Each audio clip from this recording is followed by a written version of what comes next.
Oh yeah, so this article I wrote together with a colleague of mine, Vladimir Handl. We're both from Charles University. I'm Jakub Eberle. It's called Ontological Security, Civilian Power, and German Foreign Policy Towards Russia. So basically what we're doing is we're trying to connect the theoretical debates on ontological security in international relations and German foreign policy, and explore them through what we think is a puzzling and intriguing case, the one of the kind of profound change in Germany's relations towards Russia in the aftermath of the Ukraine crisis, in the aftermath of Russia's aggression towards Ukraine, annexation of Crimea, and the proxy war in the east of Ukraine. This is something that caught many observers of German foreign policy by surprise, as many people expected Germany to keep on a more benign approach towards Russia, but Germany did not. Germany pushed through economic sanctions. Germany did other measures and supported other measures that kind of ostracized Russia in the international community. And we are interested in why. Because while Germany changed this course from, let's say, cooperation to confrontation quite profoundly, in fact, if we look at the way how Germany thinks and talks about itself, what kind of power Germany is, did not really change. So there's a mismatch between policy, and which changed, and the narrative on Germany's identity, which did not change at all, actually. And we're asking, how is that possible? And this is what connects us to the scholarship on ontological security, because the work on ontological security, which is quite prolific in international relations, basically says in a nutshell that collectives, including states, long for stable and continuous identities, because this is a way how to impose order on the otherwise contingent, uncertain, and messy international environment. And basically the argument goes that in order to be able to go on, states need to filter uncertainty so as to avoid anxiety, and somehow create this cocoon, this cognitive filter of which will protect them from being overcome by this sheer complexity of what is going on. But the world is changing, right? So then the issue is, how do you deal with the fact that the world is changing? And this is a kind of a theoretical puzzle which we try to disentangle basically by offering an own model of ontological security in international relations. Building on a broad range of scholarship, we basically say, we concur with the narrative, with the scholarship that says that for ontological security, narratives are of vital importance. Biographical narratives, a story that a state tells about itself. But what we say is that in order to be able to capture change, we should dig a little bit deeper, and we say that these narratives are not only about the state self, but also about significant others, other states, such as Russia for Germany here, and the international order as a whole. And one of our main arguments on the theoretical level is basically that states are capable of absorbing and re-narrating change, because there are these three levels: self, the others, and the order. So basically what they can do is that when there is a change, they can locate it only at one of the levels while maintaining a continuity at other levels. And then we're showing this is exactly what happens in the case of German foreign policy towards Russia. Germany, and we adopt the argument that Germany sees itself as a civilian power, which is basically a benign state that is characterized by the principles of anti-militarism, preference for diplomatic over military measures, multilateralism, so this idea of let's not do it alone, let's talk, let's use international organizations, international law, and certain normative outlook of foreign policy, promoting values, not interests.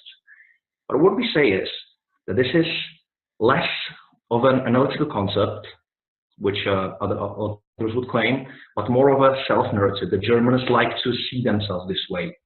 But what happens then in a crisis, just like with Russia, is that there is this looming kind of problem, kind of crisis for an identity. Because if Russia, which according to this narrative should be a cooperative state, starts acting differently, the Germans are kind of shattered. They need to reorder the world around them. And this is a problem because you like your identity. You want to be a civilian power. But what we show with the help of our model is that what you can do is basically locate the change at one of the levels while saying that the overall picture has not really changed at all. And we are then trying to show this a highly complex process of narrative reconstruction of foreign policy identity on the two cases of Russia's response to the Russo-Georgian War in 2008 and the German response to Russia's aggression in the Ukraine. And what we show basically is that in both cases, Germany basically highlighted the ongoing validity of its civilian power identity on the level of international order. So basically what they said is, okay, the world is not really, but should be this kind of liberal, cooperative international order.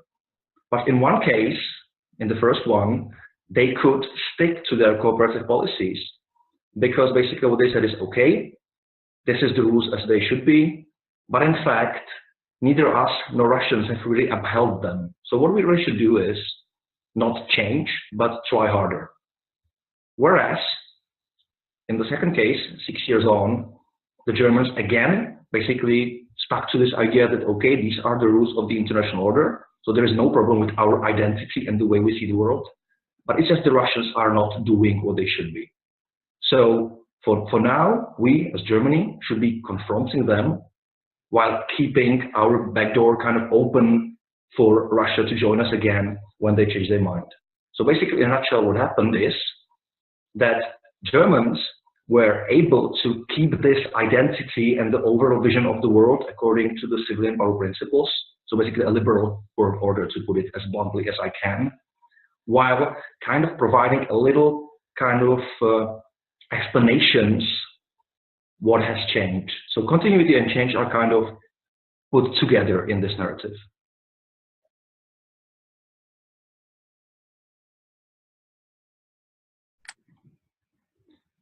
Well, one thing it tells us is that one thing that happened basically over the last few years in German foreign policy with those kind of changes, with this disintegration of liberal world order, is that the German foreign policy did not really respond to this as rationalist scholarship would see it by adjustment. Okay, liberal world is no more, we need to act differently.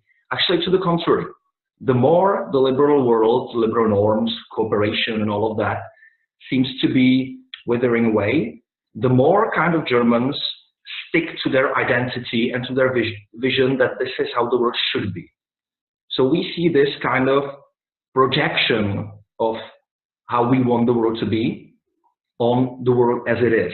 So we see some sort of a hardening of identity so as to avoid the anxiety of basically the world falling apart or the world as we know it.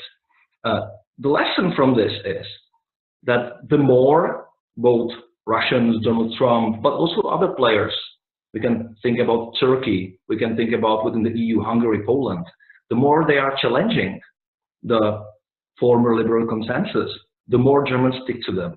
So we see some sort of a decrease in flexibility. And this leads to, not always, but very often to this kind of politics of hardened identities, the same which we see on the national levels, that we see the division between the proponents of the liberal order, with Germans being obviously one of the most prominent, and the kind of challengers. And this is problematic in the same way that the kind of populist versus liberal politics is problematic, because we see a withering away from the possibility of a dialogue. So we see moralizing, we see this kind of imposition of norms, seeing the world as we would like to see it.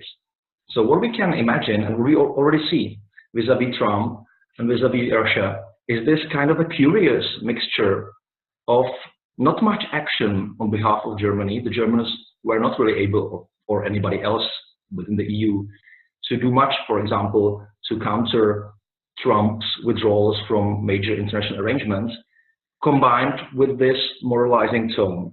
And I think that this opens a really serious problem in terms of transatlantic cooperation or international cooperation as such, because what we see is that this otherness, this incapability to accommodate otherness, that we are sticking back to our identities, for example, liberal identities, if we call it that way, and we are not really able to have this politics of accommodating difference, of being able to talk to the Russians or to Donald Trump or to others because they are not as we would like them to be.